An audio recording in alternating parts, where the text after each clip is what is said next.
Howdy folks.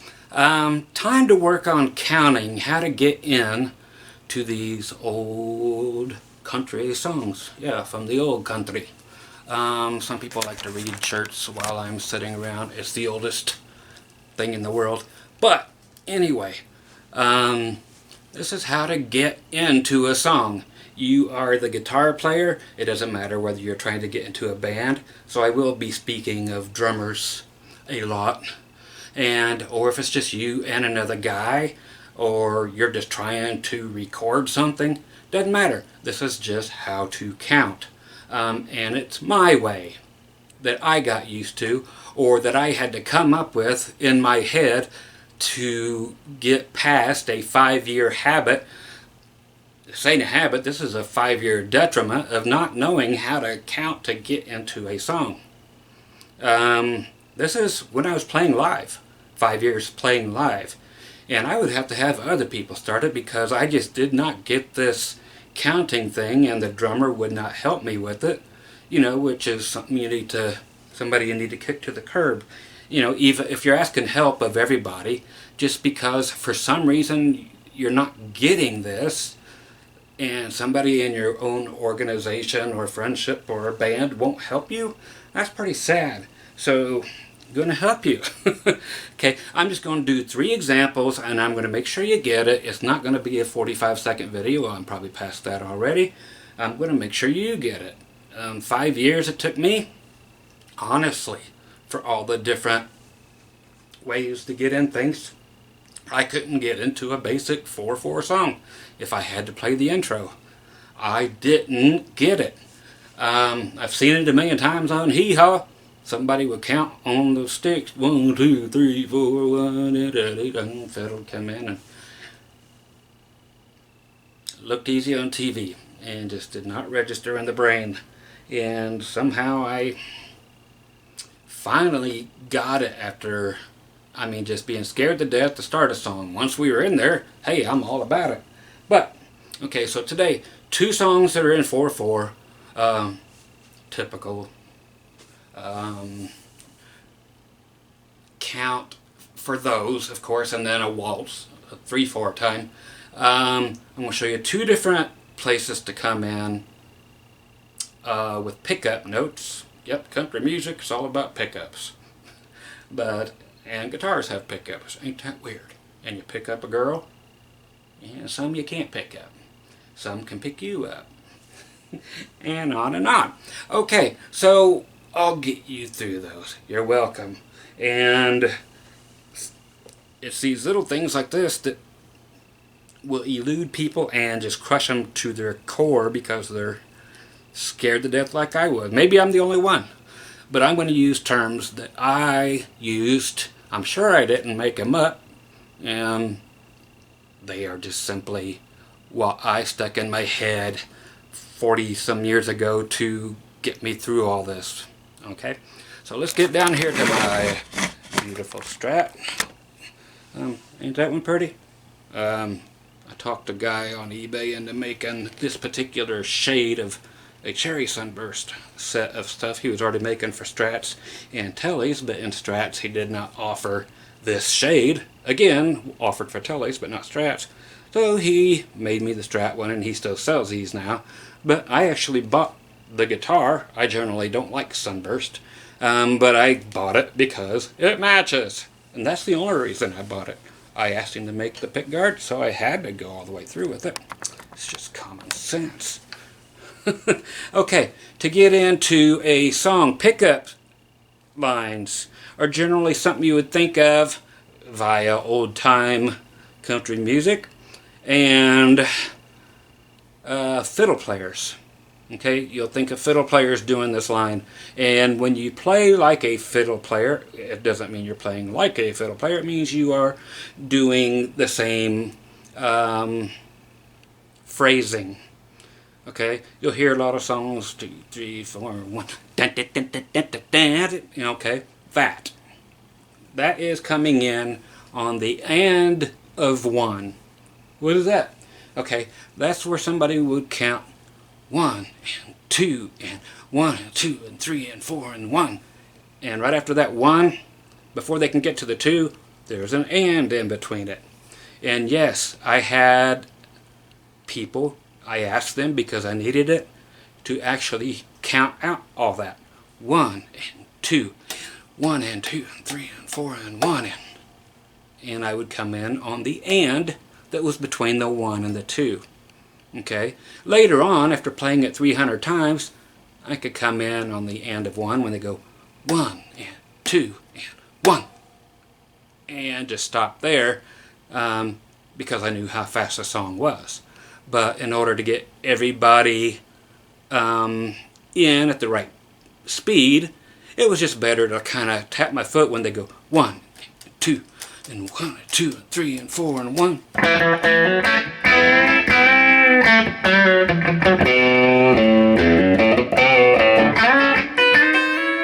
So that's just the pickup notes, or the first part.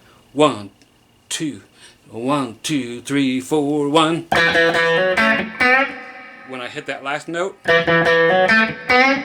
there, that's on the 1 again. It has come around after the and of the 1, and 2 and 3 and 4 and 1. That's where the whole band jumps back in. But you will hear the drummer at least half the time in those type of bands play the snare along with you coming into the song.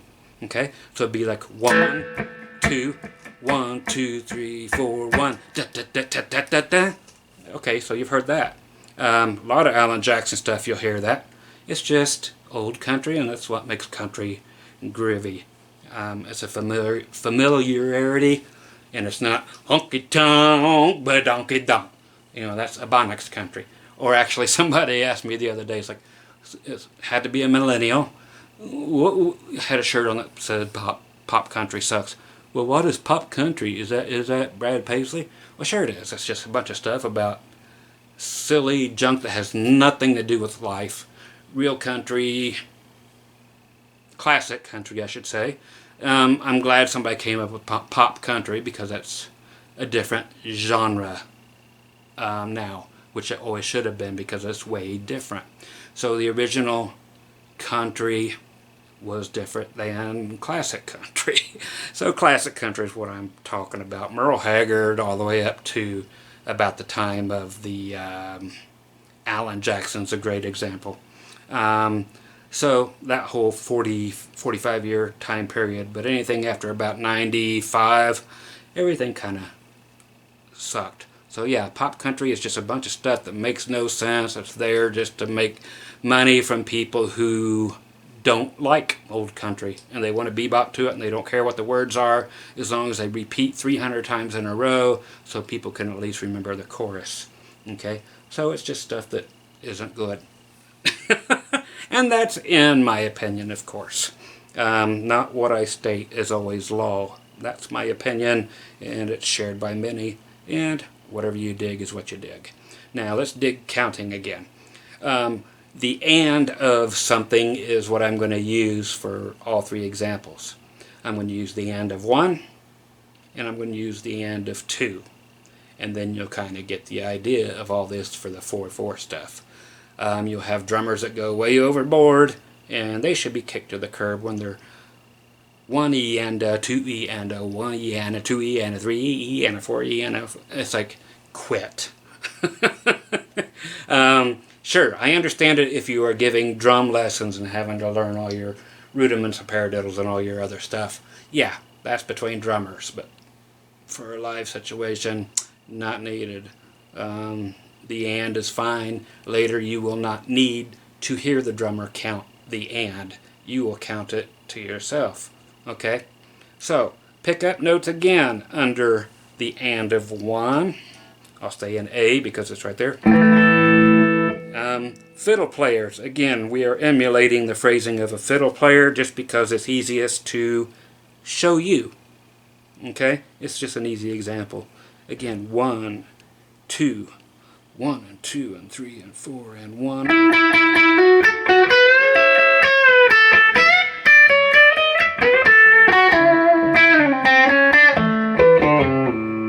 You know, just making up stuff as I go here. But that is the pickup note that started on the and of 1. if I wanted to play the intro on rhythm, I'll just mouth a pickup section, and it would just be, so you can see how this rhythm comes in on just the one. 1 and 2, 1 and 2 and 3 and 4 and...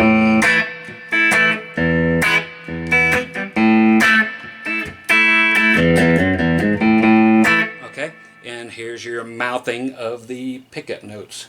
2 and 1.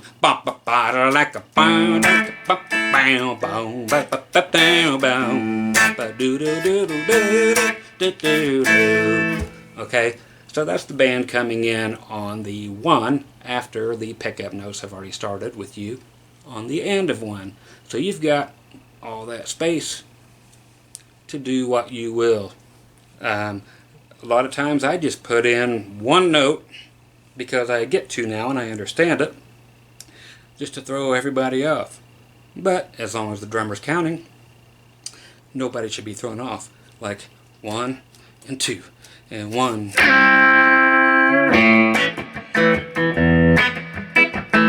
Okay, and sometimes that is plenty, especially as the decades roll by.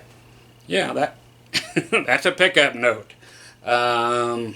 You hold it until the whole band comes in, but at least you came in the right place, and that's what this is all about. Okay, and that's what it's all about. Imagine if you go to heaven and there's a God, and he says, "Man, the hokey pokey." That's what it was all about. Didn't you listen to the words? Okay, you never did the hokey pokey, so down you go. And God is Steven Tyler. Going down.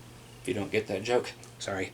Okay, I don't get my own jokes. Here's the end of 2, because not all songs are the same. Believe that. So you do 2 different songs right in a row. They're both in 4/4. They're both the same tempo.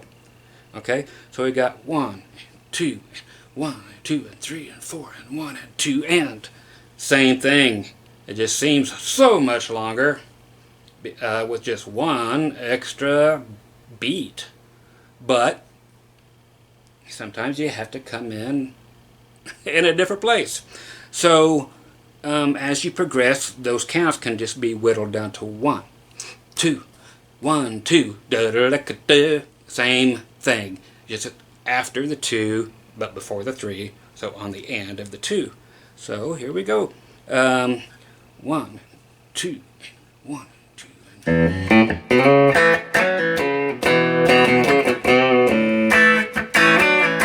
Okay, 1 and 2 and 1 and 2 and 3 and 4 and 1 and 2. Okay, so it's the same exact thing, but you're going to come in on the end of 2. Okay, and again, all that means is you're coming in on the beat between the 2 and the 3. And you just count eventually 1, 2, 1, 2. You don't wait for the 3. You just go naturally, start bebopping. 2, 1, 2.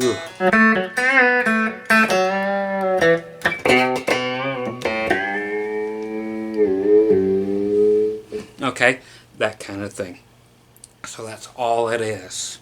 Okay, and I just could not do that. So hopefully that kind of gives you insight to how to count in.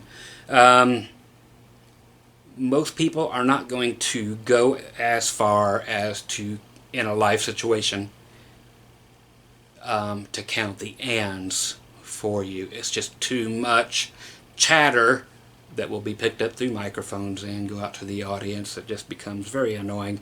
So you will be lucky to get this by the time it's all said and done. 1, 2, 1, 2.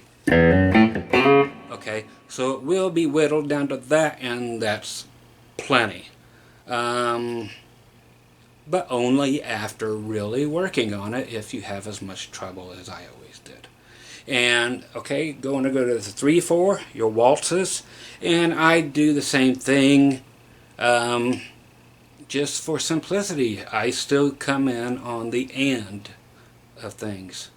But it's depends on how you count. Most people will be 1, 2, 3, 2, 2, 3, 1, 2, or even 3, 2, 3. But they're not going to do that for the intro.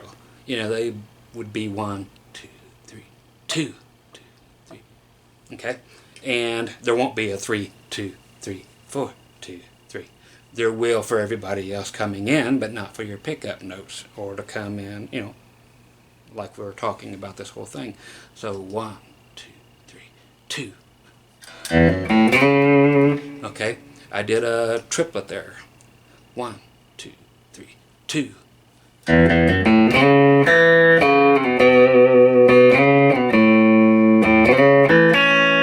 And there are a few places to put these. And I kind of count them in my head unless the other guy, meaning the drummer, is counting out loud. 1, 2, 3, 2, 2, 3. If he's just clicking his sticks, 2, it's going to be on the and of something. 1, 2, 3. I'm just calling those ands because that's what I have in my head. By this point, I just have clicks between them. I hear the numbers. 1, 2. You have 2 notes to decide what you're coming in on, or to come in on, depending on how the song's recorded. Okay, so if you come in on the first beat after the 2, 1, 2.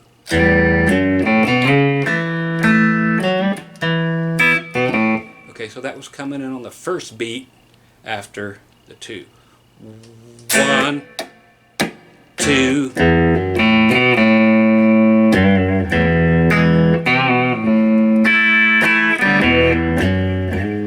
If you come in on the second one, 1, 2.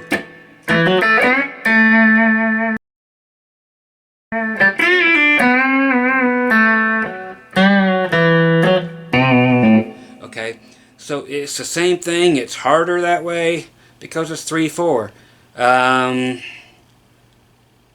But it's simply you have to get used to doing that. Get the metronome out, or simply grab a tune that is live.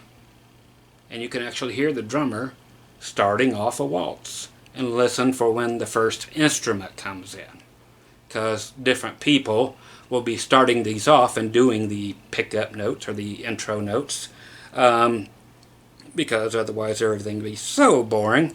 And that's the cool thing with country. You generally, with a band such as you would get on the style of George Strait, they'll have like a 10-piece band. So you'll have a different instrument starting every single flipping song. But it's nice to hear all that because you get to hear the phrasing of a different instrument, and that will give your stuff something better to listen to, or just better tools, because you're phrasing it like a fiddle, or you're phrasing it like a piano would, or you're phrasing it like a pedal steel would. 1, 2.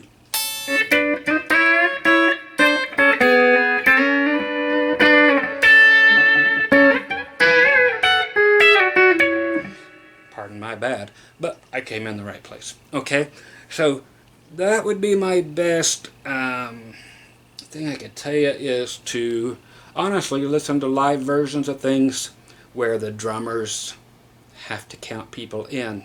And now that you've heard what I've told you, let me just get this out of here because that's about it.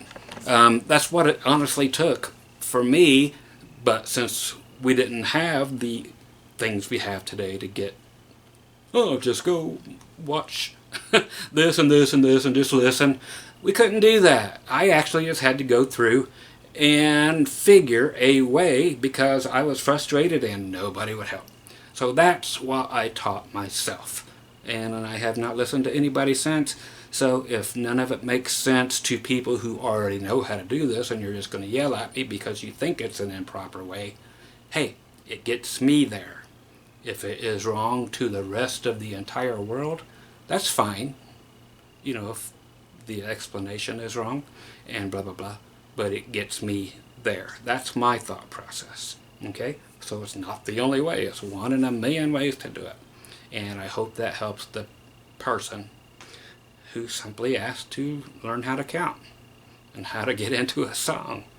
It seems so easy, but sometimes it's your worst nightmare. You're out there and 1, 2, 3, 2, and all of a sudden you are naked on stage because you're standing there not knowing what to do still after 5 years.